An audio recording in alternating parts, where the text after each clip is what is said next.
नमस्कार, आप देख रहे हैं मिरर मीडिया। मैं हूं अंजलि। स्वागत है आपका बंगाल एक्सप्रेस में। चले रुक करते अब तक की सुर्खियों की ओर।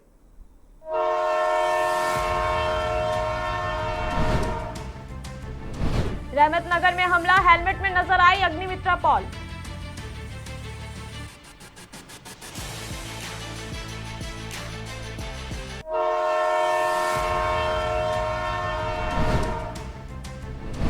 चुनाव आयोग पर भड़के प्रदीप मजूमदार, बूथ व्यवस्था पर उठाए सवाल।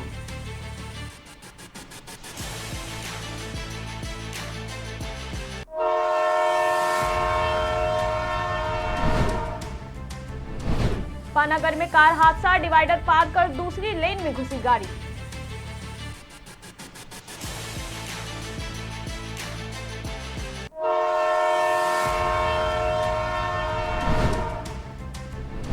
दुर्गापुर में वोटिंग गड़बड़ी, पहले ही डाला जा चुका था बुजुर्ग महिला का वोट।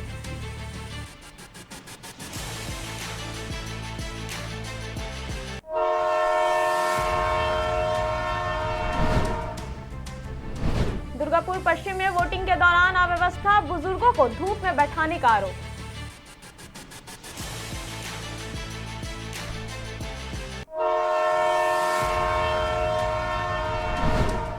अब खबरें विस्तार से। आसनसोल के रहमतनगर इलाके में चुनावी माहौल के बीच बड़ा तनाव देखने को मिला, जब बीजेपी उम्मीदवार अग्निमित्रा पॉल के काफिले पर कथित तौर पर हमला हुआ। बताया जा रहा है कि बूथ निरीक्षण के दौरान कुछ असामाजिक तत्वों ने उनकी गाड़ी को निशाना बनाया, जिससे कार का पिछला शीशा टूट गया और एक सुरक्षा कर्मी घायल हो गया। घटना के बाद अग्निमित्रा पॉल ने अपनी सुरक्षा को लेकर गंभीर चिंता जताई और कार के अंदर ही हेलमेट पहन लिया। उन्होंने साफ कहा कि जब तक वो सुरक्षित क्षेत्र से बाहर नहीं निकल जाती, तब तक हेलमेट नहीं उतारेगी। हमले के तुरंत बाद वो कुछ समय के लिए मौके से हटी, लेकिन बाद में भारी पुलिस और केंद्रीय सुरक्षा बलों के साथ दोबारा रहमतनगर लौटी। पूरे इलाके को सुरक्षा घेरे में लेकर सघन चेकिंग अभियान चलाया गया। फिलहाल रहमतनगर में स्थिति तनावपूर्ण बनी हुई है। प्रशासन ने एहतियातन अतिरिक्त पुलिस बल तैनात कर दिया है और हर गतिविधि पर कड़ी नजर रखी जा रही है। फिलहाल आइए आपको सुनाते हैं इस घटना पे अग्निमित्रा पॉल ने क्या कुछ कहा। रहमतनगर माइनॉरिटी इलाका है। एक बिल्डिंग जो बहुत सारे बूथ है वो करके हम लोग निकल के फिर दूसरा बिल्डिंग में घुस रहे थे और सुपरवाइज करके वापस आ रहे, तब भी बस गाड़ी में उठ के चलना शुरू किया। पीछे से बड़ा एक पत्थर आके पूरा कांच को फोड़ दिया। क्या लगता है इसके पीछे कौन हो सकता है?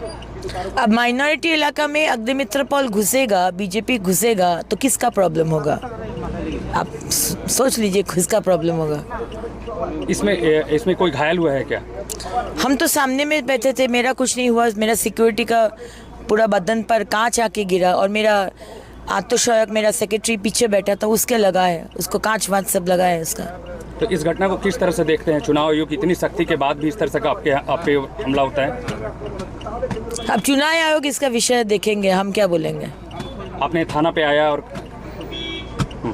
थाना पे हीरापुर थाना में आके बड़ा बाबू को बोले हैं। अब बड़ा बाबू उधर गए हैं फोर्स लेकर, क्योंकि ऐसा तो नहीं चल सकता है। रहमतनगर तो पश्चिम बंगाल के बाहर तो नहीं है, रहमतनगर तो बंगाल के अंदर ही है, तो इसको तो स्टेप लेना चाहिए। दुर्गापुर ईस्ट विधानसभा सीट से तृणमूल कांग्रेस के उम्मीदवार प्रदीप मजूमदार ने इलेक्शन कमीशन ऑफ इंडिया की व्यवस्थाओं पर गंभीर सवाल खड़े किए हैं। उन्होंने आरोप लगाया कि कई मतदान केंद्रों पर बुनियादी सुविधाओं की भारी कमी है। चिलचिलाती धूप के बावजूद मतदाताओं के लिए छाया की कोई समुचित व्यवस्था नहीं की गई, जिससे लोगों को काफी परेशानियों का सामना करना पड़ रहा है। प्रदीप मजूमदार ने यह भी कहा कि केंद्रीय सुरक्षा बलों को चुनावी नियमों की पर्याप्त जानकारी नहीं है, जिसके कारण मतदान प्रक्रिया प्रभावित हो रही है। इसका असर न सिर्फ मतदाताओं पर बल्कि पोलिंग एजेंट्स के कामकाज पर भी पड़ रहा है। उनके मुताबिक उनके कार्यकर्ताओं को भी व्यवस्था सुधारने की अनुमति नहीं दी गई, जिससे हालात और बिगड़ गए।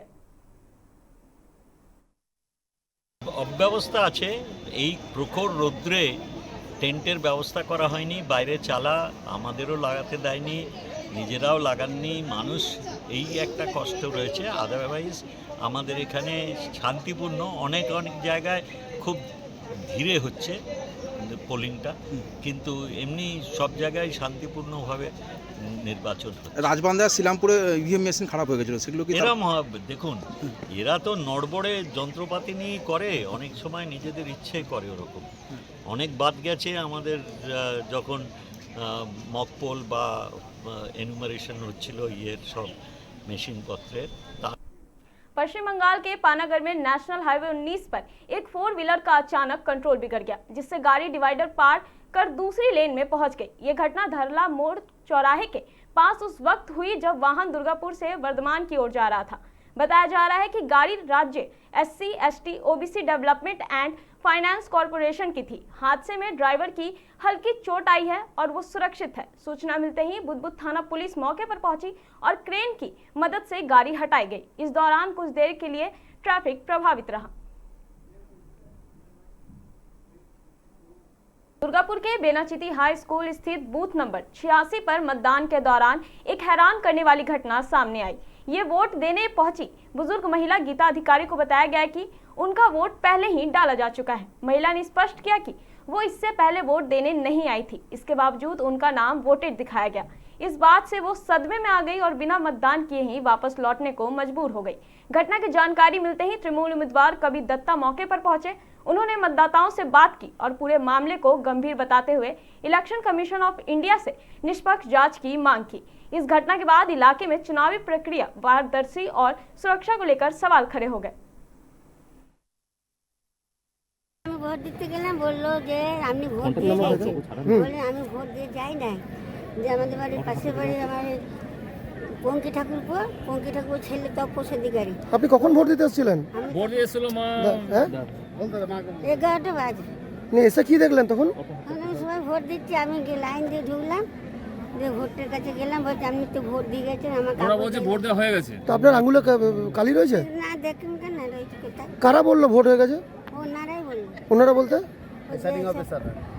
ওরা সব যারা কাগজপত্র গেলাম, ওনার ভোটটা পড়ে গেছে। এবার কি কেন এর উত্তর তো আমার কাছে নেই, নির্বাচন কমিশন দেবে। কিন্তু উনি ভোট দেননি, যখন কথা বলে প্রিসাইডিং অফিসার কথা বললে ওনার টেন্ডার ভোটের ব্যবস্থা হলো।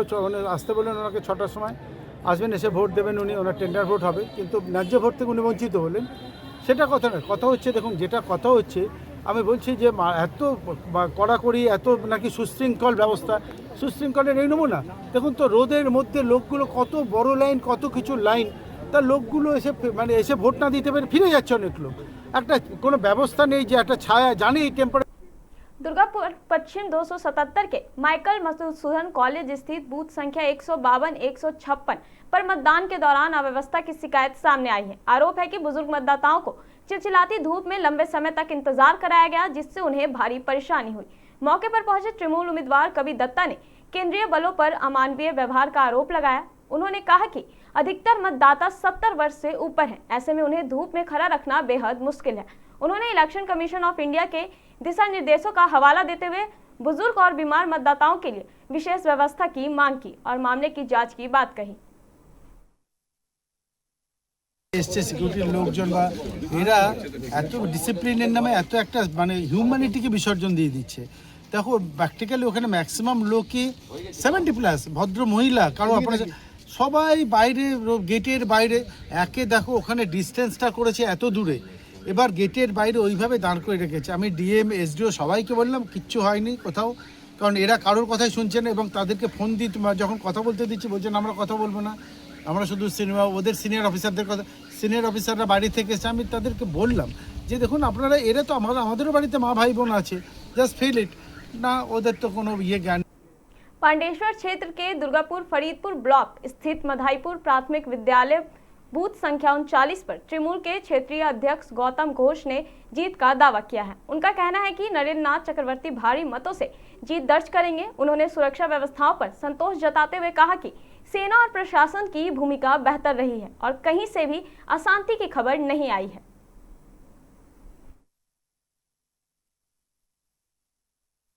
आदमी जो लाइन पर खड़ा होके ये जो उत्सव का मिजाज में अच्छा से सब वोट दे रहा है।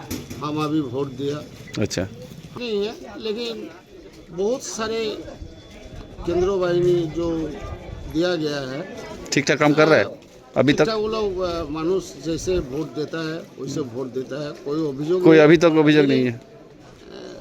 हम लोग देखा जे पहले हम लोग वोट दिया है, लेकिन ये 2026 में लग रहा है जो युद्ध चल रहा है इस तरफ से वाहिनी उतार। फिलहाल के लिए बस इतना ही। ऐसे ही तमाम खबरों के लिए बने रहे मिरर मीडिया के साथ।